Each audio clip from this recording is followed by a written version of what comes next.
Il neigeait. On était vaincu par sa conquête. Pour la première fois, l'aigle baissait la tête. Sombre jour. L'empereur revenait lentement, laissant derrière lui brûler Moscou fumant. Il neigeait.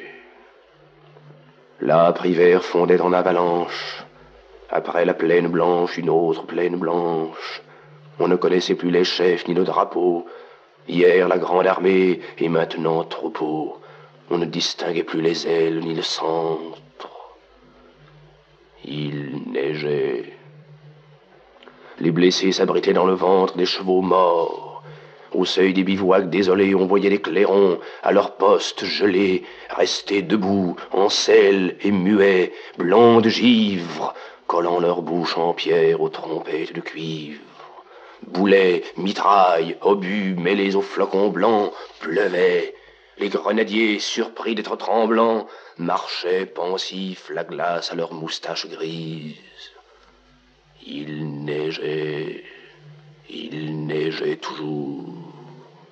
La froide bise sifflait. Sur le verglas, dans des lieux inconnus, on n'avait pas de pain et l'on allait pieds nus. Ce n'étaient plus des cœurs vivants, des gens de guerre. C'était un rêve errant dans la brume, un mystère, une procession d'ombres sur le ciel noir. La solitude vaste, épouvantable à voir, partout apparaissait, muette vengeresse. Le ciel faisait son bruit avec la neige épaisse, pour cette immense armée, un immense linceul. Et chacun se sentant mourir, on était seul. Sortira-t-on jamais de ce funeste empire? Deux ennemis, le tsar, le Nord. Le Nord est pire. On jetait les canons pour brûler les affûts. Qui se couchaient mouraient. Groupe morne et confus, ils fuyaient. Le désert dévorait le cortège. On pouvait, à des plis qui soulevaient la neige, voir que des régiments s'étaient endormis là. Ô chute d'Hannibal, lendemain d'Attila, fuyards, blessés, mourants, caissons, brancards, civières, on s'écrasait au pont pour passer les rivières, on s'endormait 10 000, on se réveillait 100.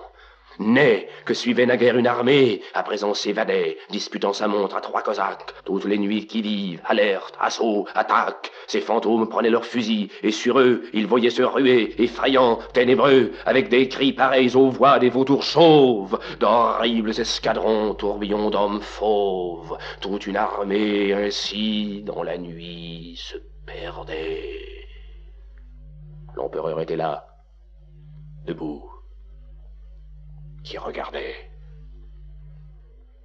Il était comme un arbre en proie à la cognée.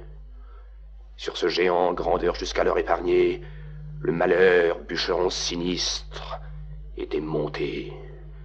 Et lui, chêne vivant par la hache insulté, tressaillant sous le spectre aux lugubres revanches, il regardait tomber autour de lui ses branches.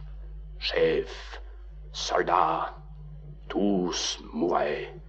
Chacun avait son tour, tandis qu'environnant sa tente avec amour, voyant son ombre aller et venir sur la toile, ceux qui restaient, croyant toujours à son étoile, accusaient le destin de lèse majesté. Lui se sentit soudain dans l'âme, épouvanté.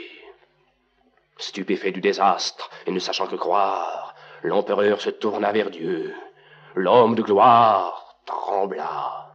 Napoléon comprit qu'il expiait quelque chose, peut-être, et livide, inquiet, devant